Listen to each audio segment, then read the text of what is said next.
This is the farmhouse where I grew up, where my father grew up, where my grandfather grew up, where my great-grandfather grew up. The main house was built in 1860. We got electricity in 1943 with the Rural Electrification Act. And now what I am doing is I'm removing the majority of the 1960 updates and reverting the era back to somewhere between 1920 and 1950. I'm going to show you each room in the order that I did them years ago. While I am no more of a carpenter or a designer than any member of my family has ever been, I'm doing it to suit me and my tastes.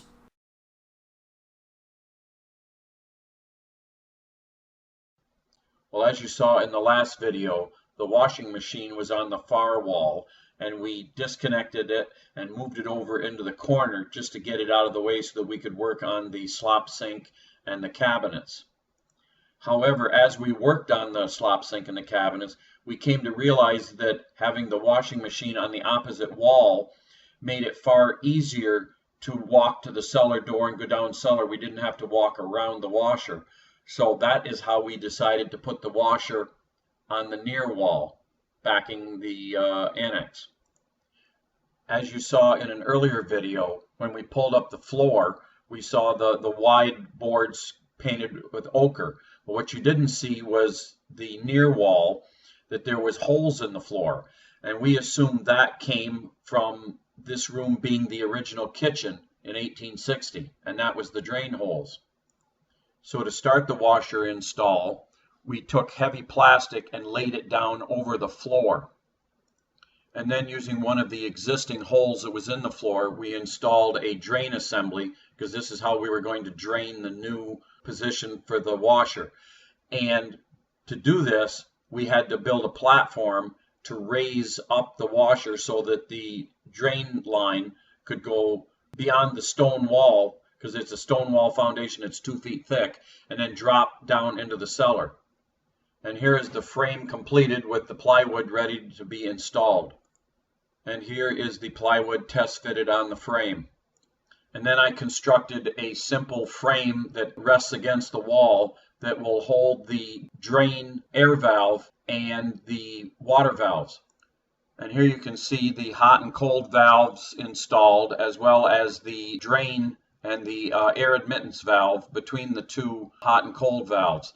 And also on the floor, there's another drain that we were going to set the washer on a pan and drain the pan so we would not have a problem with rotted floor like we had on the other side when we get a water leak. And then to spruce up the dark white PVC drain, we took Rust-Oleum plastic paint in silver hammer and sprayed the drain so that it looks better than just stark white PVC. And here you can see that we've got the drains in the final position, and they are strapped down, and they've been test fitted with the plywood top and the white drain pan. And then we ran PEX up through the floor and then up the wall and popped it into the shark bite connectors on the quarter turn ball valves. And then to finish off the washer platform, we used the same stick-on tiles that we used under the freezer in the annex. And then using some hot tub hose, we connected the washer drain to the closed loop drain, as you can see. We did not want an open drain that could possibly overflow, so this closed system will not overflow. And this is our old mechanical washer installed and ready to go. All the features are mechanical, there's no electronics to fail, and we did not want to upgrade it to one of the new front loaders because of the problems with them cleaning all the various filters. We like the old style, the mechanical just works, and it's been working for decades. Now you might wonder why we're using the 2 valves instead of the more modern single-handled valve unit, because those leak after a while, where these being quarter-turn ball valves, they will not.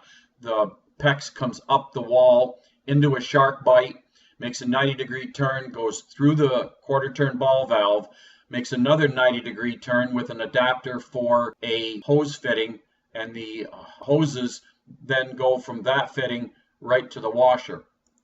And that shelf above the washer where the water valves are, we filled that full of antiques that we found in the house when we were doing the updates.